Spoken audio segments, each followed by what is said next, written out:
Hi, I'm Melike, and this is my final brochure for assignment 3 in typography. So I did my final brochure on Carl Gerstner, and I named it The Program as a reference to one of his own typefaces that wasn't very commercially successful, and just his general approach to design.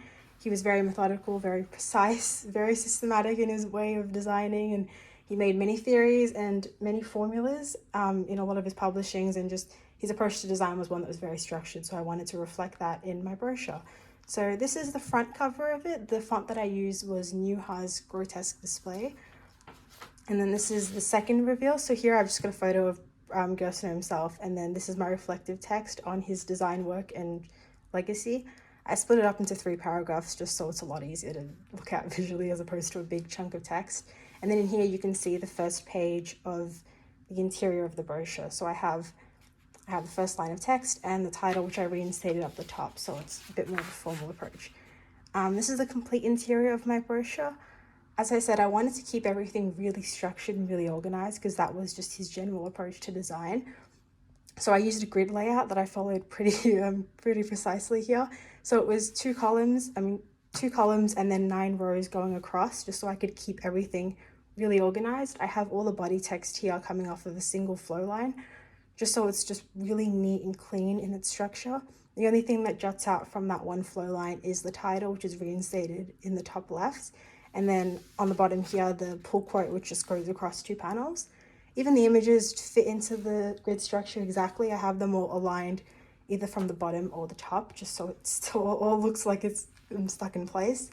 And then on the back here, you can see this is the back of my brochure. I just went with red for the references.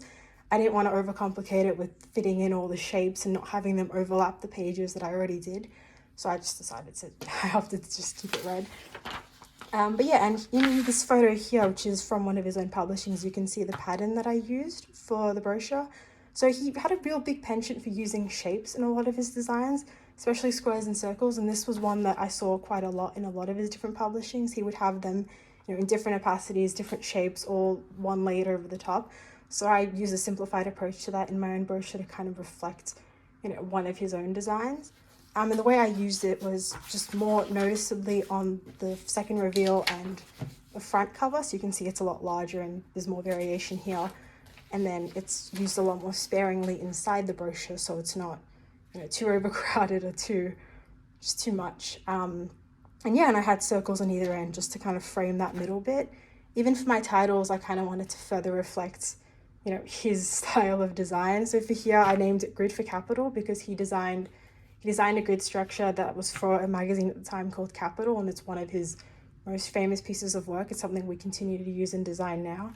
For the middle, design philosophy is nothing too special. And then the first paragraph here, I went with defining programs. One of his most featured works is called Designing Programs, which is about his theories and his step-by-step formulas and how to tackle certain design projects and programs that he created. So I thought that was a really good touch to it.